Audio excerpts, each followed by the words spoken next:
Vous allez bien? Bonsoir. C'est drôle aujourd'hui, j'étais en voiture, puis à un moment donné, quelqu'un me dit qu'il était bien pressé ce matin, puis il dit, j'ai dû couper au moins 3 personnes, puis c'est drôle, ils m'ont toutes fait des bobayes. J'ai dit, c'était pas des bobayes, c'était des gens de Sacré-Cœur, puis ils faisaient des signes de croix. Avez-vous eu l'expérience aujourd'hui peut-être des petites affaires qui vous ont dérangé? Parce que je vous disais hier d'essayer de vivre cette journée comme si c'était votre dernière journée. Et quand on pense à ça, on dit, ben, si c'est ma dernière journée puis je rencontre Jésus à minuit ce soir, je vais tout faire avec lui. Laver la vaisselle, préparer le repas, me laver, aller travailler. Les gens que je vais rencontrer, je vais les regarder avec les yeux de Jésus. Avec le cœur de Jésus qui les aime. Pour réaliser un peu ce que je disais hier aussi, à travers les nombreuses relations humaines qu'on a passées à travers, il est important de réaliser qu'on dépend tous les uns des autres. Donc, Dieu a voulu qu'on dépende des autres pour nous épanouir. C'est pour ça qu'il nous donne des dons différents. Parce que vous êtes tous des cadeaux. Des beaux cadeaux. Des dons qui servent à bâtir l'Église.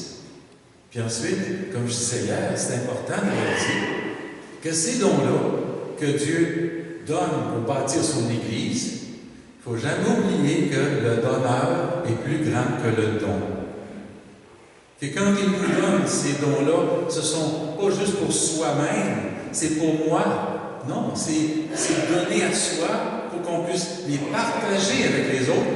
Puis en même temps, bien sûr, qu'il y a un retour. Par exemple, quand on fait un sacrifice, quand on donne quelque chose qu'on aime beaucoup et puis qu'on s'en départit pour quelqu'un qui en a besoin, on a fait un détachement, un sacrifice, mais ça nous fait toujours du bien après. Un jour, mon conseiller spirituel qui est décédé il y a plusieurs années, il m'avait rapporté de Jérusalem une belle petite croix. C'était en bois d'olivier, toute simple, juste avec un petit corpus dessus, là, stylisé. Puis il y avait une corde de cuir. Puis moi, j'aime ça simplicité. Fait que j'ai dit, oh, c'est belle. Puis là, j'étais fier, je portais cette croix-là. Puis là, les gens regardaient, oh, non, belle ta croix. Ben oui, hein, ça vient de Jérusalem. C'est mon conseiller spirituel qui me l'a donné. Ben, je l'ai eu 30 ans. Fait que, là, je m'en vais servir de la soupe. Puis un clochard à qui je donnais de la soupe, parmi tous ceux quand j'étais à Québec, il regarde ma croix. Oh, elle est belle ta croix! Oui, j'ai dit ça, c'est mon conseiller spirituel qui me l'a donné. Et je peux-tu l'avoir? Ça m'a grinché là-dedans. Oh! Ben, j'ai dit, il faut que je me détache. Oh! Fait que j'ai pris la croix et j'ai donné. J'ai pas pu m'empêcher de dire, vends là-bas, hein? Vous voyez, je n'étais pas totalement détaché. Hein? Mais en tout cas, j'ai donné. Puis d'ailleurs, la semaine d'après, je l'ai revu, puis il n'y avait plus la croix. Bon, c'est pas grave. Ça s'est fait, ça s'est donné. Et je m'en vais raconter ça une semaine après à mon conseiller. Ah, je suis bien désolé, tu sais la belle petite croix que tu m'avais donnée, là. Puis j'y compte la fin du clochard, puis j'ai hésité, puis j'ai été dire après, avant la pause. Il se marie. C'est que t'arrives, il dit, j'en ai un autre pareil. Il m'avait donné un autre pareil. Puis 1 an plus tard, il y a encore une personne qui me l'a demandé. C'était mon père. Puis il a porté longtemps. Bon, les détachements, vous voyez, ça nous rapporte, ça nous revient toujours. On est des dons pour les autres, comme je disais hier. Mais toutes nos relations humaines qu'on doit vivre, parce qu'on dépend les uns des autres, on doit les vivre dans le Christ. Donc, donner priorité à Jésus dans notre vie. Celui qui n'a même pas plus que son père, sa mère, sa femme, ses enfants, n'est pas digne d'être mon disciple, disait Jésus. Donc, il nous invite dans un dépassement là-dedans. Pas parce que ça va détruire nos relations humaines, c'est pas parce qu'on dit qu'on donne priorité à l'amour de Jésus que tout à coup notre amour va diminuer pour autant. C'est justement le contraire. Ça augmente.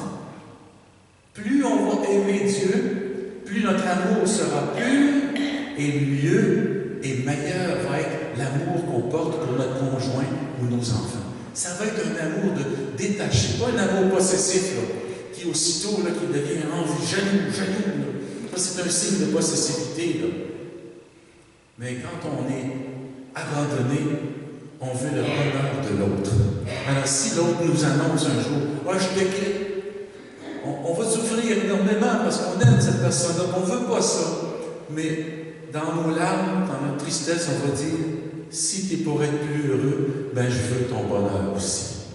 Au lieu de faire une grosse crise de panique, tout à coup, notre amour pour Jésus est tellement fort qu'il vient combler justement les amours humains qui sont des fois très déficients, parce qu'il manque de pureté dans l'amour, que seul Dieu peut donner.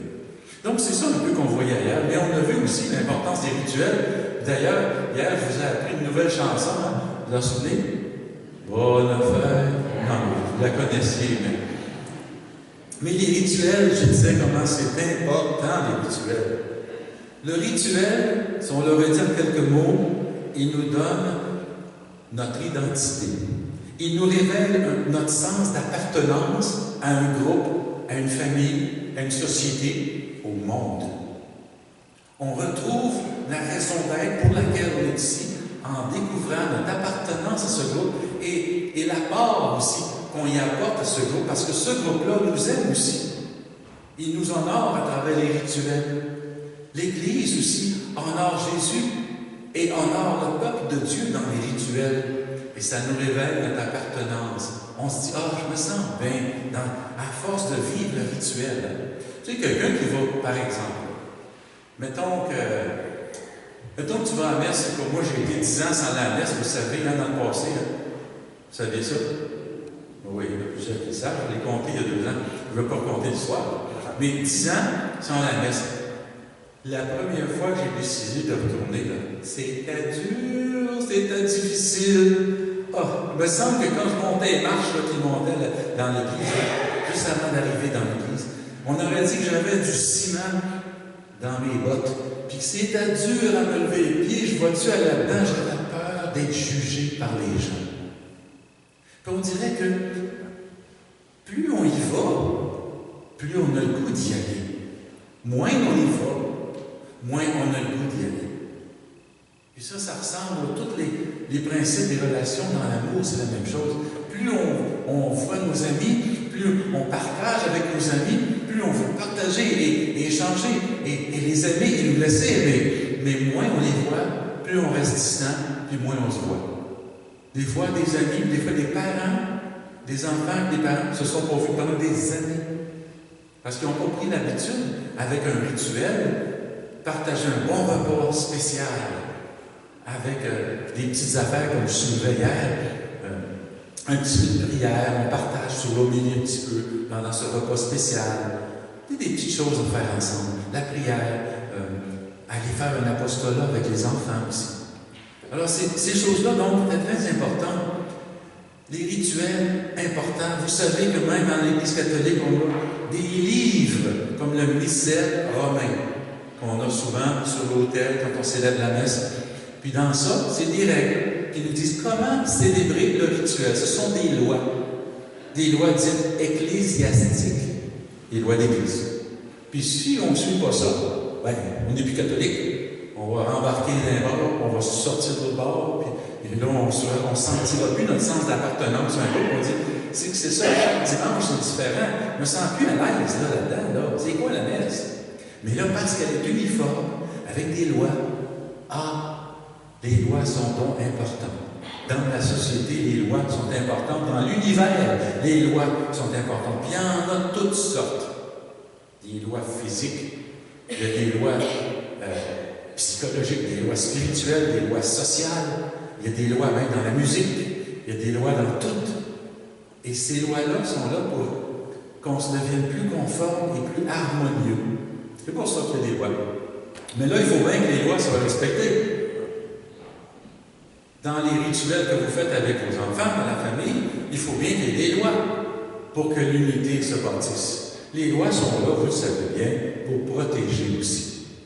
Pour voir à l'unité, à l'uniformité. Si on décidait de ne plus mettre de lumière rouge, de lumière verte, de lumière jaune, ça serait beau, hein?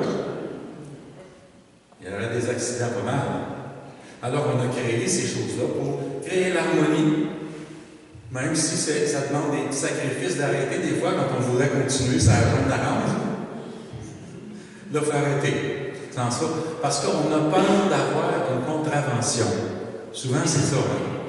Sinon, on passait souvent sa jaune d'orange. Mais là, parce qu'on sait, il y a peut-être une police de cachée à côté, ou on ralentit comme il faut. Ben, les lois sont là, il y a quelqu'un qu'il faut qui les renforce, ces lois-là. Alors, ce sont des autorités qu'on a dans la société, dans les sociétés, des lois en politique, des lois des droits de l'homme, des lois physiques, chimiques, des lois, comme je disais tout à l'heure, intellectuelles aussi. Il y a toutes sortes de lois. Notre corps aussi est imbriqué de lois. Il faut respecter ces lois-là. Tu ne peux pas manger n'importe quoi. Tu ne peux pas manger n'importe quelle quantité. Tu ne peux pas boire n'importe quoi. Il faut respecter les lois de la nature. Dieu a créé ces lois-là. Donc, ce que j'ai dit dans les rituels, mais il est vrai aussi dans l'autorité qu'on a à la famille. Parce qu'autrefois, si on retourne, mettons, 50, 60 ans en arrière, parce que pour certains de vous, vous avez encore le souvenir de ça, l'autorité dans la famille était très grande et importante. Quand papa disait « silence à la table », les enfants, puis papa a parlé. Papa pouvait dire « va dans ta chambre ». Il y avait juste la voix de l'homme, comparée à la voix de la femme, a plus d'autorité, si vous voulez, dans ce sens-là. Je me souviens que mon papa, il avait acheté un chien quand j'avais 11 ans. On l'appelait Milou. Milou. Un beau chien. Mais là, Milou, là, c'est papa qui est allé le chercher dans la fourrière. Elle était très attachée à papa, puis papa avait une plus grosse voix, évidemment. Vous auriez dû voir ma maman quand elle l'appelait Milou. Milou, viens ici, là. Le chien restait là, puis il la regardait, puis il se prenait la gueule. Essaye encore, ouais. Milou, viens ici. Il restait là, puis il ne bougeait pas. Papa, il est revenu. Milou, piou! Le chien était rendu à ses pieds tout de suite. Juste la voix, des fois l'autorité apparaît dans la voix. Mais c'est pas juste là. C'est bien sûr, ça demande une attitude, des comportements, toutes sortes de choses, des règlements qu'il faut mettre aussi de respecter. Mais il s'est passé quelque chose dans les années 70, comme vous savez, qui a tout chambranlé le monde entier. Et toutes les formes d'autorité, à cette époque-là, ont été chamboulées. Qu'est-ce qui est arrivé? Bien, premièrement, les nouvelles musiques sont arrivées. Ça a commencé avec Elvis, ça a continué avec les Beatles. Là, je parle des grandes icônes de musique, là, de rock'n'roll, tout ça. Avant ça, il ne fallait pas danser, il ne fallait pas se coller, il ne fallait pas ci, il ne fallait pas ça. Tout d'un coup, là, il est monté, ça se grouillait le bassin, puis ça y est. Les nouvelles danses sortaient, les curés disaient « Vous allez en enfer, c'est vous allez à la danse. » Vous vous souvenez de ça, certains? Bon. C'était l'époque où c'était plus sévère, les autorités, là. Parentales, ecclésiales, politiques, tout marchait ensemble, l'autorité. Si tu disais, maman, le professeur m'a donné un coup de martinet à la main aujourd'hui, puis je n'avais même pas fait de rien, elle dit, donne-moi l'autre main, paf! Je suis sûr que tu étais coupable. S'il t'a donné un coup, c'est parce que tu as fait un mauvais coup, ben tu vas en avoir un autre. Et c'est pas drôle des fois, hein? Les enfants n'étaient pas trop coupables, mais les autorités étaient fortes à l'école, partout. Les enfants écoutaient, sous peine le coup du martinet, ou bien les punitions, puis des fois une petite claque en arrière de la tête, aïe aïe! Bon, il vient là pleurer, maman, il m'a donné une tape sur la tête, claque un autre. Tu l'as mérité. On ne posait même pas de questions à ce temps-là. Mais tout à coup, les autorités ont tout été chamboulées. Pourquoi? Parce que les musiques, les Beatles ont commencé à se laisser pousser les cheveux. Souvenez-vous, il y avait les cheveux juste ici, là, à peu près. Là. Hey, c'était quelque chose, tu pouvais pousser les cheveux ici, là. Avant ça, c'était bien court. Les Beatles commencent à se laisser pousser les cheveux. Ben, tout le monde a décidé d'en se pousser les cheveux. Parce que c'était nos idoles. Les Beatles des années 60, fin 60, début 70. Ensuite arrivent en même temps des grands progrès technologiques, scientifiques. On envoie le premier homme sur la Lune en 69. 3, 4 ans plus tard, on a envoyé 6 fois sur la Lune. Les progrès, tout le monde dit « Wow! On est dans une ère technologique, scientifique. On est rendu super intelligent. Wouhou! » On va voir ce que va dire les 50 ans plus tard, là, ce qu'ils vont dire de nous autres.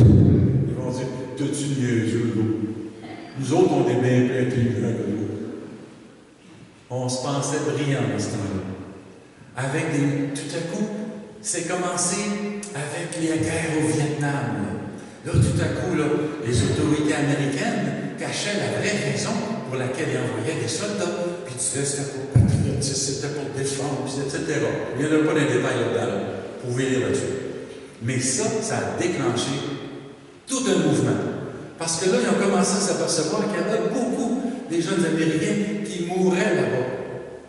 Puis qu'en plus, on découvrait à travers des reporters que c'était jamais si beau qu'ils le disaient aux États-Unis. « Ah, ça va bien au Vietnam, on est en train de gagner, puis ça mourait comme des mouches là-bas. » Fait que là, les parents voyaient les cercueils arriver aux États-Unis. Puis là, à un moment donné, les Vietnamiens aussi, des enfants, des fois innocents, étaient tués. On utilisait des gaz là, chimiques aussi dans des lieux, les gaz oranges. Là, à un moment donné, les gars avaient tellement peur sur le front qu'on commençait à les droguer. Les drogues sont apparues dans ce temps-là aussi. Puis là, après ça, ils ont commencé à faire des petits laboratoires de drogue aux États-Unis. Là, on appelait ça le LSD, l'acide lysergique. Puis là, avec ça, on faisait des trips hallucinatoires. On hallucinait. C'est comme ça qu'a commencé ce mouvement-là. Donc, on commençait à découvrir que les Américains nous envoyaient là, mais ce n'était pas pour les bonnes raisons. Alors, les gens se rebellaient. Les jeunes, dans toutes les universités, quasiment ont été marcher dans les rues avec des pancartes, puis on commençait à crier, hein? « Make peace, not war ». Puis en même temps, les cheveux commençaient à pousser, avec les métaux, ils étaient rendus ici, là. 3 ans plus tard, ils étaient rendus là. Puis là, on se mettait un bandeau là, pour se rebeller contre les autorités, là, en protestant, puis c'est devenu un mouvement mondial. Et là, on a décidé de refuser, de rejeter les autorités politiques. Ils ne vont plus nous dire quoi faire. On va faire ce qu'on veut. On est tanné de se faire dire quoi faire. Puis là, ça a eu un mouvement, parce qu'avec la drogue, vous savez ce que ça fait, mais vous ne savez pas, parce que vous n'avez pas pris. Mais moi, j'étais jeune. J'avais 14 ans en 1970, puis tous mes amis, puis moi le premier, on est tombés dans les pièges de la drogue. On pensait que c'était de quoi pour nous libérer. Pour libérer notre conscience, libérer notre talent musical, prenant de la drogue, de l'acide, du MDA, de la cocaïne, du hash, du pot. On pensait que ça ne nous ferait pas de mal pendant tout ça. C'était juste pour libérer notre créativité. Ça marchait aussi, on va vous dire de quoi. Mais le problème, c'est qu'on ne savait pas que c'était en train de détruire nos cellules dans le cerveau. Vous, là, vous comprenez pourquoi j'ai l'air comme ça, hein? C'est à cause de ça.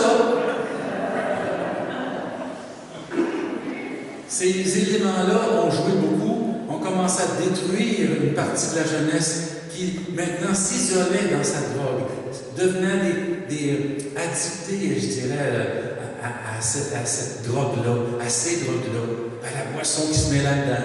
Puis en rejetant les rôles de les autorités de la société, on se revendiquait soi-même pour autorité. Et là, on a décidé en même temps, une fois que tu es dans l'ordre, tu es dans ta bulle à toi, on va refuser aussi les autorités de la parente, de la famille. Papa qui avait tant d'autorité, tu n'as plus.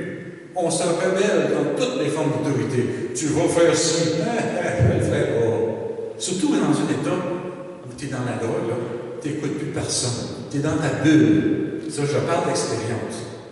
Quand les enfants entrent dans la drogue, les parents n'ont plus d'autorité. Parce que les enfants n'écoutent même plus. Puis ils se moquent de l'autorité. Parce qu'ils vivent leur propre petite bulle. Le moi prend le dessus. Ces années-là, mes amis, étaient désastreuses pour les familles. On a commencé à détruire la famille avec ces drogues et ces mouvements de rébellion face aux autorités. C'est là que ça a commencé dans ces années-là. Puis le pendule était tellement à l'extrême, on était tellement sévère avant, Oui, écoute, tu vas faire ci, clap, une claque à l'école, une claque à la maison. Et là, à un moment donné, il n'a plus d'autorité. Puis là, la drogue. Puis là, ensuite, fini la messe. C'est moi qui ai annoncé à ma mère, quand j'avais 14 ans, maman, on a décidé, France, Jean-Luc et moi, ça c'était les deux plus vieux que moi j'étais le porte-parole. Pas drôle, hein? Vous pouvez imaginer le tour que j'ai donné à ma mère. J'ai dit, on a décidé qu'on n'allait pas à l'église. Tu vas y aller à l'église. On n'y va plus. Je vais le dire à ton père. C'est bien beau. On est rendu dans le drogue à ce moment-là. Même papa ne pouvait pas me convaincre. On s'occupait juste de nos bébés.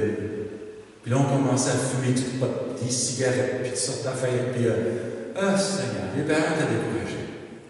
Sur 5 enfants, les 4, on est tous tombés dans la drogue, la boisson, les mauvaises activités sexuelles aussi. Parce que la morale a tout pris le bord dans ces années-là. On ne voulait plus de Dieu, alors quand il n'y a plus de Dieu, qu'est-ce qui arrive? Chacun décide ce qui est bon pour soi. Il n'y a pas personne d'en haut ou d'en bas qui va venir me dire quoi faire. Alors la Bible, c'est fini ça. La messe, c'est fini ça. Pas de curé qui vont nous rappeler les paroles de Dieu, qui veut qu'on agisse comme ça pour être unis, harmonieux, qu'on s'aime en tous hommes. C'est fini ces affaires-là. Ça a été des années épouvantables au niveau du changement. Les parents ont perdu beaucoup d'autorité dans leur maison parce que, en même temps que le développement de la science, de la technologie, là, il y avait les sciences psychologiques qui émergeaient. Ces années-là, beaucoup de religieux et religieuses qui ont sorti des communautés, je peux vous donner une idée à peu près, 1/3 de toutes les communautés religieuses, hommes et femmes du monde entier, 1/3 sont sortis des communautés dans ces années-là. 1/3, c'est beaucoup de monde, parce qu'il y en avait du monde dans la religion. Et beaucoup parmi eux sont devenus des psychologues, des gens qui aident aussi, parce qu'ils étaient déjà présents dans l'aide des êtres humains, donc ils ont continué dans ce domaine-là, ils sont devenus des psychologues, des psychothérapeutes, toutes sortes de choses.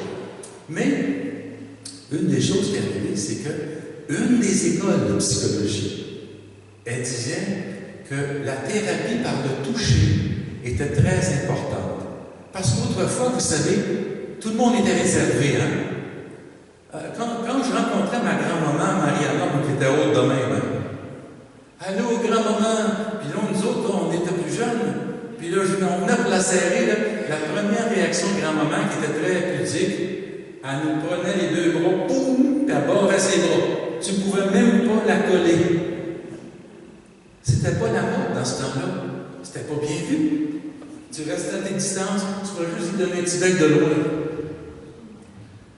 Mon Dieu, ça a changé. Là, on est dans une époque, nous autres, finis ces affaires-là. Là, on se colle.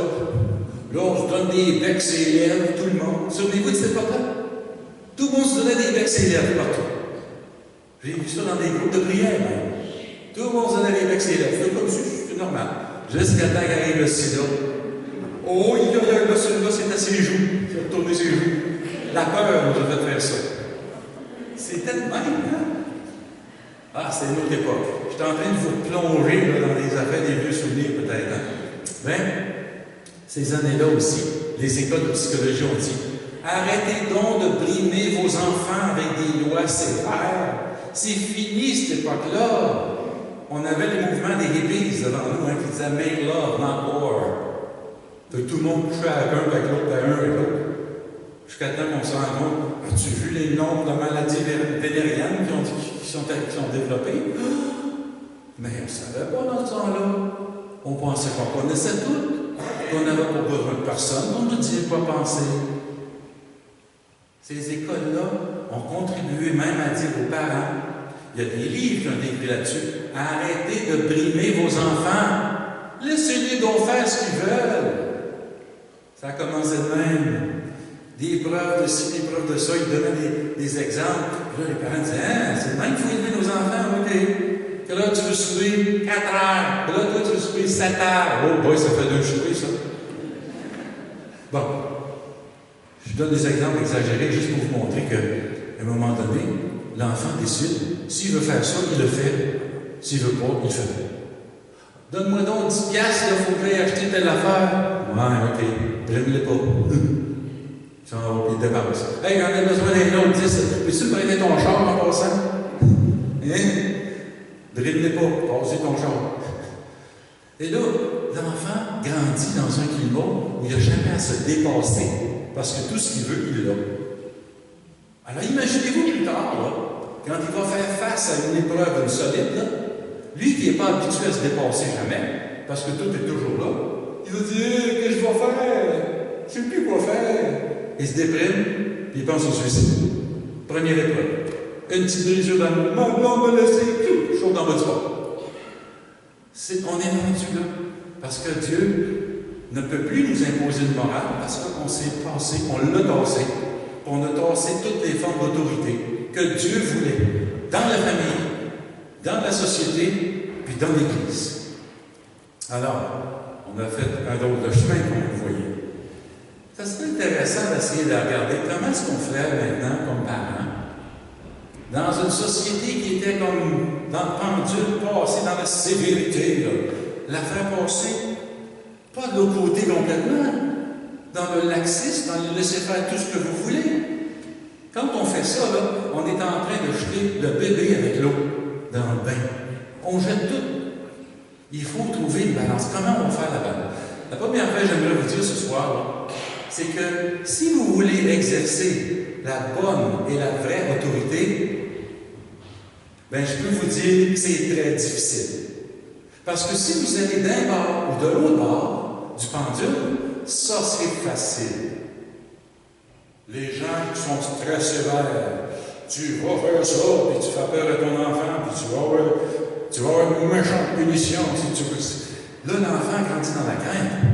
Il fait tout ce que vous voulez. Vous allez avoir le fun, c'est facile d'être parent dans ce temps-là.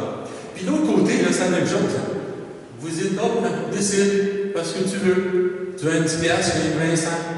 Tu veux ci, ok, vas-y. Tu veux sortir à soir jusqu'à 3 heures, vas-y. L'enfant fait tout ce qu'il veut. Alors, vous n'avez jamais à intervenir comme parent, parce que c'est l'enfant qui décide. Bien, ça, c'est facile d'être parent dans ce temps-là. Mais d'être un bon parent, là, c'est très, très, très difficile parce qu'il faut que tu balances l'autorité, la sévérité avec le laisser aller. C'est ça qui n'est pas facile. Très difficile. Être dans le milieu, c'est très difficile. Alors, comment faire pour avoir le milieu? Je vais vous parler un peu du mot autorité. Le mot autorité en latin, là, ça se dit comme ceci. Auctoritas. Pas rita. Auctoritas. Ça veut dire, octor veut dire auteur. Quand on disait de Jésus, ah, mais il parle avec autorité, non pas comme les pharisiens et les scribes. Qu'est-ce qu'il voulait dire? C'est que Jésus, quand il parlait, on aurait dit qu'il était l'auteur de l'histoire qu'il racontait, de l'explication qu'il donnait. C'est comme si c'est lui qui était l'auteur de cette parole-là dans l'Ancien Testament. On disait qu'il parle avec hauteur guidée. Vous comprenez? Dans le mot autorité, là, c'est ça qu'on retrouve le vrai sens de l'autorité. À ne pas confondre avec le mot autoritarisme. Vous savez, quand on met un X, là, on amplifie, hein? Ça devient très important, très grave. Alors, l'autoritarisme et l'autorité, c'est deux choses très différentes. Avoir de l'autorité avec ses enfants, c'est sain, c'est bon, c'est nécessaire. De l'autoritarisme, c'est négatif, c'est dangereux. Même saint Alphonse de Liguori, qui a fondé la communauté des Rédemptoristes en 1732, écoutez bien ce qu'il a dit à mes confrères avant qu'ils partent prêcher des retraites paroissiales. Il a dit, chers confrères, quand vous prêchez, s'il vous plaît, n'imitez pas les autres prédicateurs qui font peur. Parce qu'il dit une conversion par la peur, ça ne dure pas longtemps. Mais une conversion par l'amour dure. Pensez-vous qu'il avait raison, comme saint Alphonse? Ben oui. Comment se fait que c'est arrivé que les Rédemptoristes, quand ils ont émigré ici, les premières fois, dans l'Amérique du Nord, ben, ils ont commencé à imiter les autres qui faisaient peur, puis eux autres sont devenus même les spécialistes de la peur. Moi, j'ai été prêchant en Gaspésie quand j'étais jeune prêtre, là, je faisais le tour de plusieurs paroisses, puis il y a une madame qui dit « Allez-vous nous faire peur comme les autres hommes terroristes? » On avait toute une réputation, c'était épouvantable. Tellement que ça a fait peur que les gens ont commencé à craindre. Même d'aller au confessionnal, c'était rendu peurant. Qu'est-ce que le prêtre va me dire? Il va-tu m'envoyer en enfer? Il va-tu me refuser l'absolution? Puis les gens disent, quand ça a arrêté, là, des années 70, quand tout le monde a arrêté d'aller à l'église, bon, en grosse masse, en grande majorité, vous en souvenez ces années-là, là, les gens disent, oh, enfin, on est libérés de ce confessionnal-là. Puis les gens ont arrêté de se confesser. Parce que souvent, pas toujours, il y a toujours eu des saints prêtres dans l'Église qui savaient bien confesser, qui savaient prêcher avec amour aussi, comme saint Alphonse lui-même, comme bien d'autres. Mais il y en avait qui étaient sévères, puis qui utilisaient la porte de l'enfer pour faire peur, pour éviter le péché. Puis que si tu ne fais pas ça, tu t'en vas en enfer. Alors les gens, ils restent pas quand tu es marqué. Des fois, tu refuses l'absolution. Tu as fait un sac. Oui, Seigneur, c'est grave. On est rendu qu'on avait peur. Alors, il y a des blessures qui viennent de là qui font qu'on a peur aujourd'hui du sacrement du pardon. On en a peur. Mais je veux vous rappeler le sens maintenant de la vraie autorité, comment l'exercer en tant que parent, et ensuite elle s'applique à n'importe quelle responsabilité qu'on a dans la société ou dans l'Église même.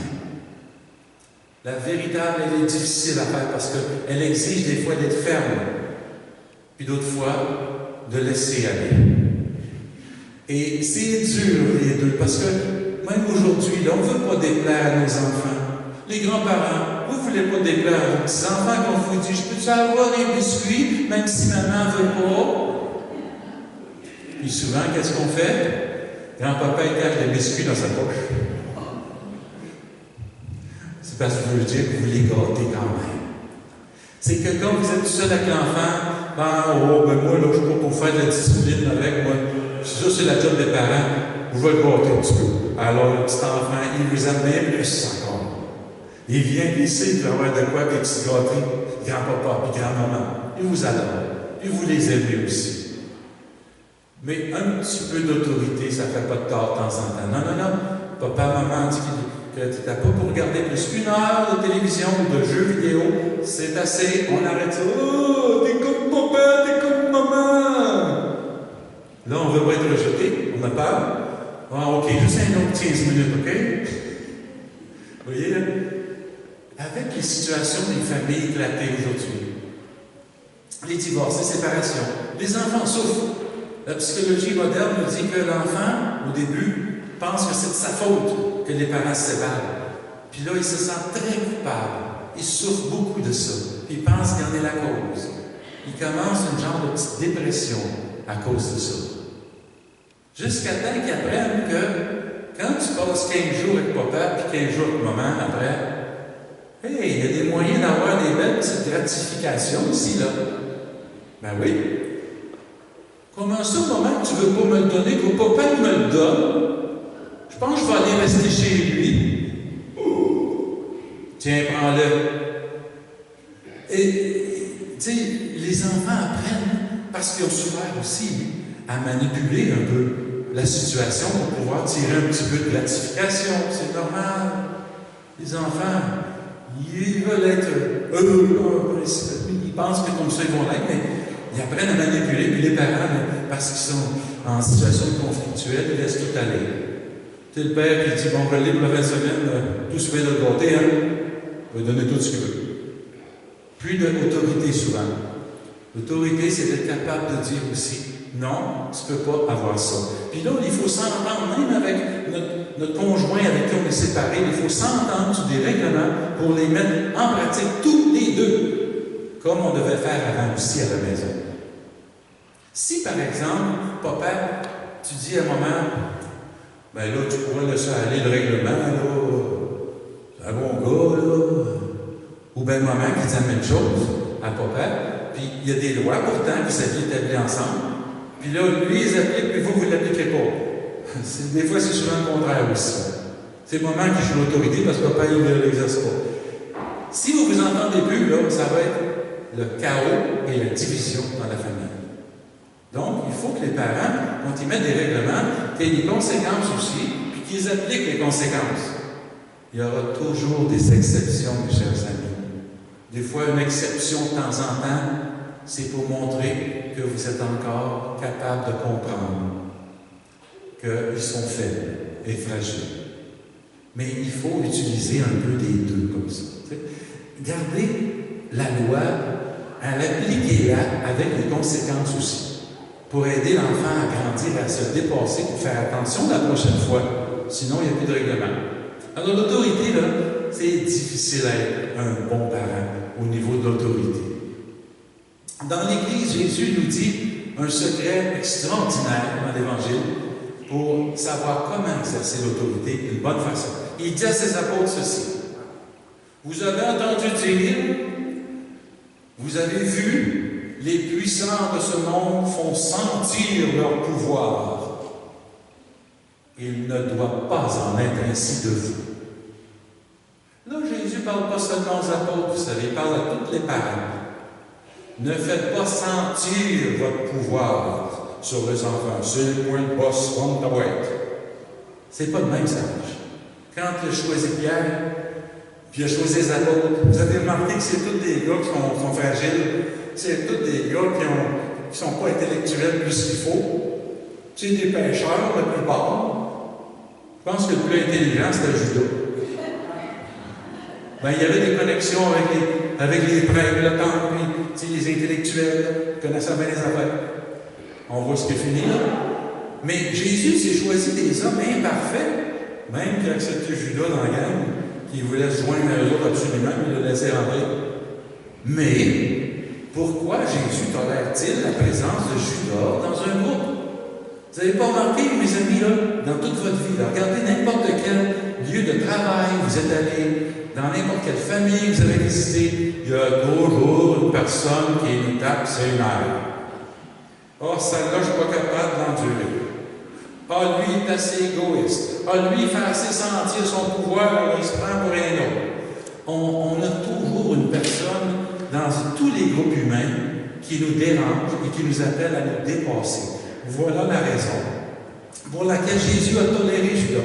Ça a donné une occasion à ses apôtres de vivre vraiment c'est quoi la vie chrétienne, le dépassement avec la grâce de Dieu. Mais ça les appelle à se dépasser. Au point où Pierre va dire, jusqu'à combien de fois dois-je pardonner? 7 fois, Seigneur? Non, Pierre, 70 fois 7 fois. C'est beaucoup, ça. Mais aussi, on en fait beaucoup des péchés, nous autres, que Dieu pardonne, même quand on s'en rend pas compte. Le bon Dieu nous pardonne souvent des choses qu'on n'a même pas réalisées, qu'on a blessé quelqu'un par nos paroles et nos gestes. Puis il nous pardonne encore.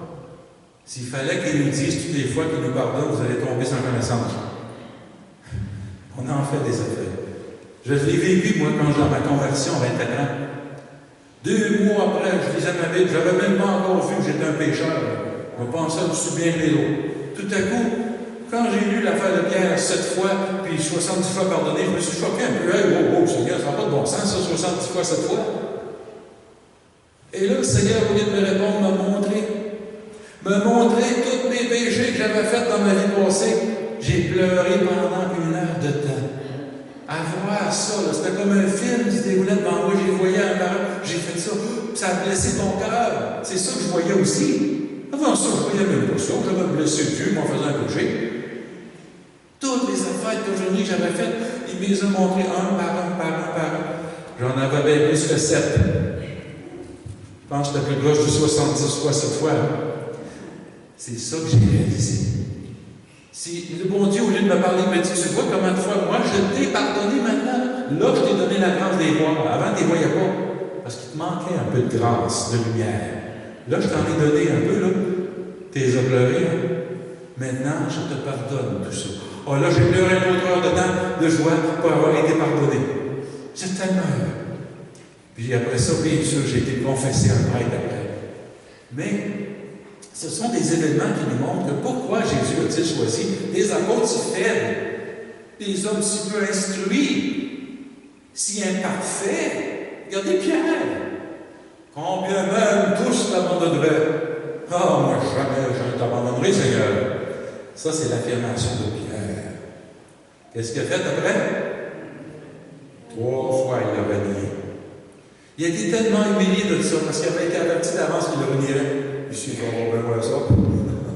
Ben, il l'a fait. Humilié. Là, il a vu sa vraie pauvreté qu'il ne voyait pas avant. Là, après la résurrection de Jésus, quand il est apparu aux apôtres, là, moi, j'ai pas de difficulté à imaginer quelle attitude Pierre avait. Il a dû se tenir plus loin que les autres. Il a dû dire, oh là, moi je ne suis pas digne d'être le chef de la gang en ce temps, puis le Seigneur va me dire, Pierre, the wall. The wall. Il n'a pas dit ça de même. Il l'a dit avec un autre mot. Il a dit, Pierre, m'aimes-tu? Oui, Seigneur, je t'aime. Sois le pasteur de mon troupeau. Au lieu de l'inviter à la démission, il l'a invité à la mission. T'as confiance encore en moi? Puis là, Pierre ne criait pas ça encore. Il dit non, j'ai mal entendu. Jésus, il n'est pas sérieux, il fait une farce. Pierre, oui, m'aimes-tu?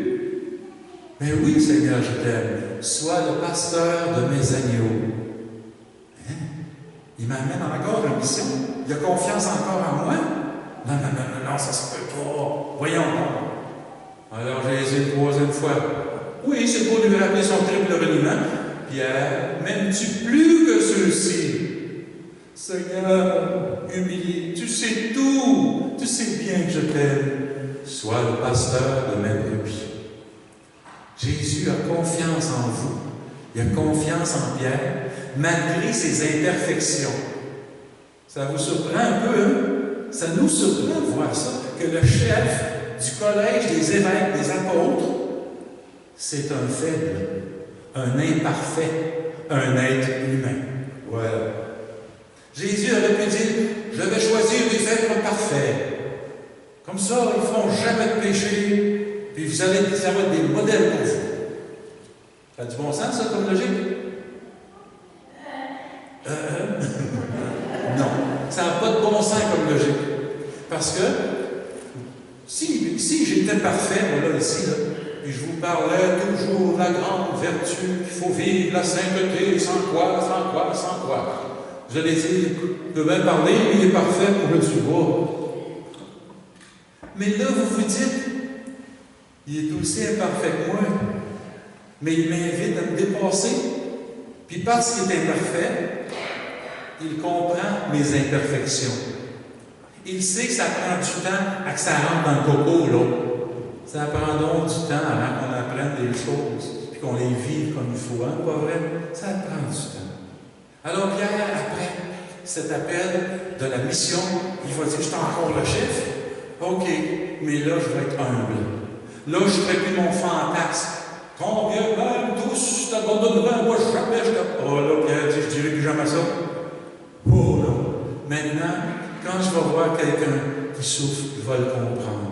Quand je vais voir quelqu'un qui est humilié, parce que à cause qu'il avait pensé faire du bien, puis il a fait du mal, je vais le comprendre. Je vais l'aider à se relever. Parce que moi, j'ai passé par là. J'étais accroupi à terre, apitoyé sur moi-même, quand Jésus m'a dit, là, Pierre, devient le leader du troupeau. Alors Pierre va relever ceux qui s'effoirent, ceux qui sont à terre. Il va les comprendre. Il a développé donc la compassion.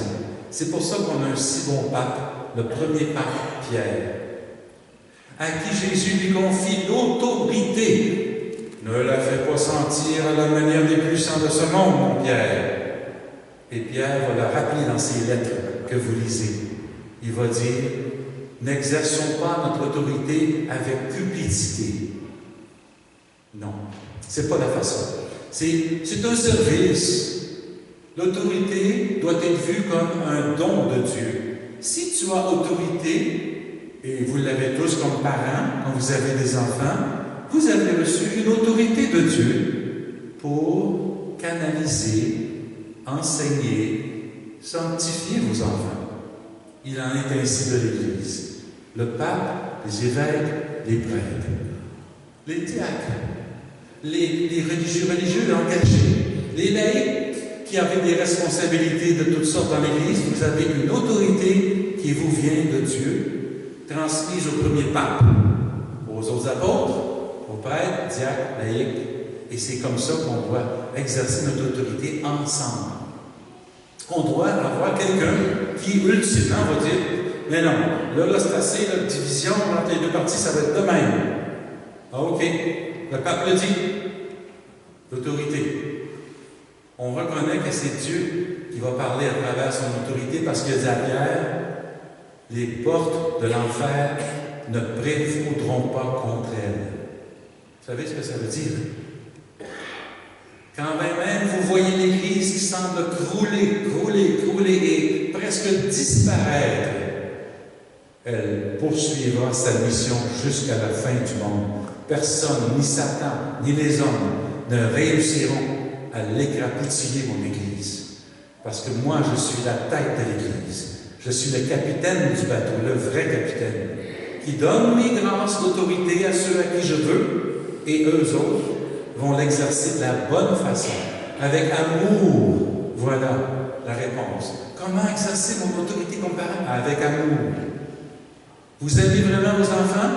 Servez-vous d'une autorité d'amour pour être ferme quand il faut et pour être laissé aller quand il faut aussi. L'autorité dans l'Église s'exerce comme ça. On collabore ensemble. Quand on n'est pas sûr, on demande au conjoint.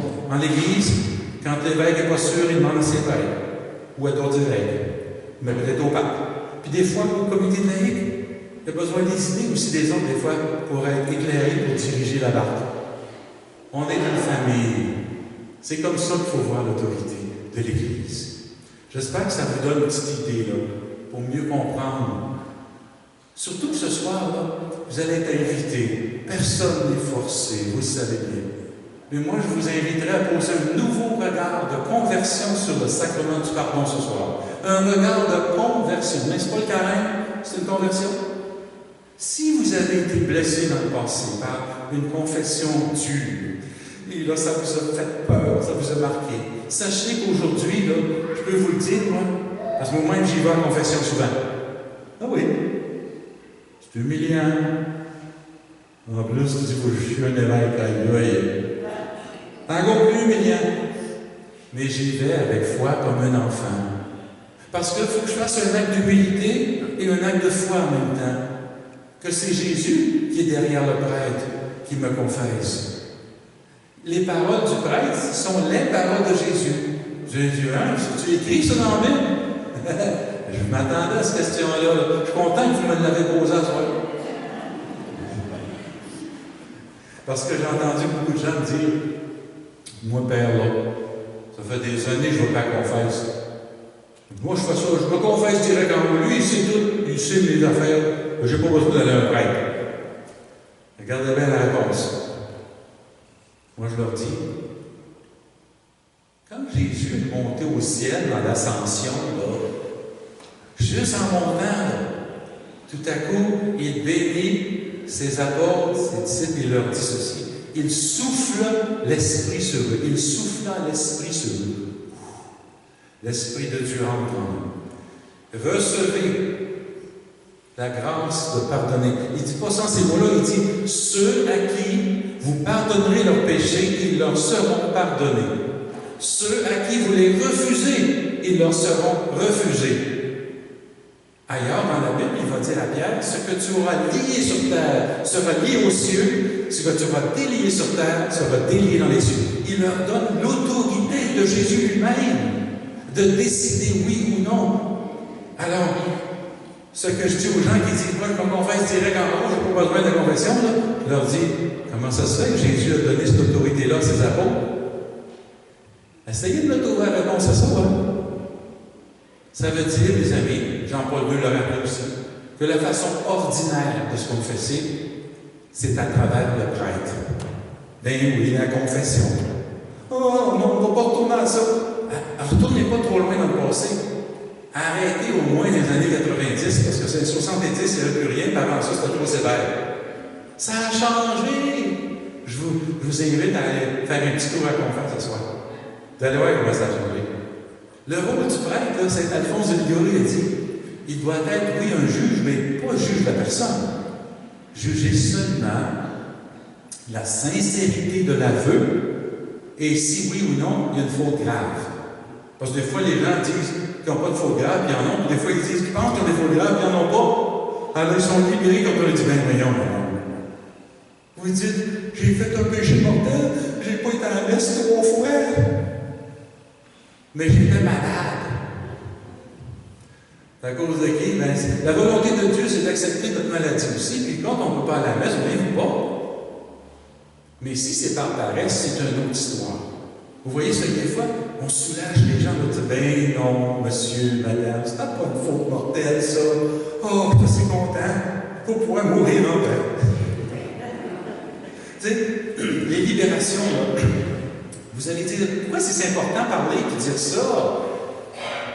Comme vous avez eu des grandes joies dans votre vie, que vous avez été porté spontanément, naturellement à partager avec les autres, la même chose avec les souffrances. Les souffrances, on doit les partager avec les autres. Le péché aussi, dit Jésus.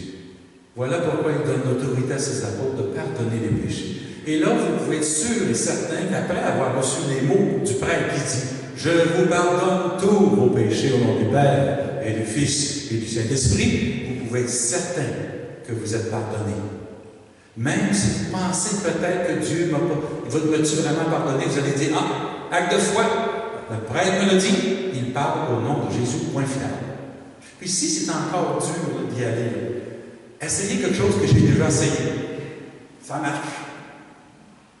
Vous vous fermez les yeux, là.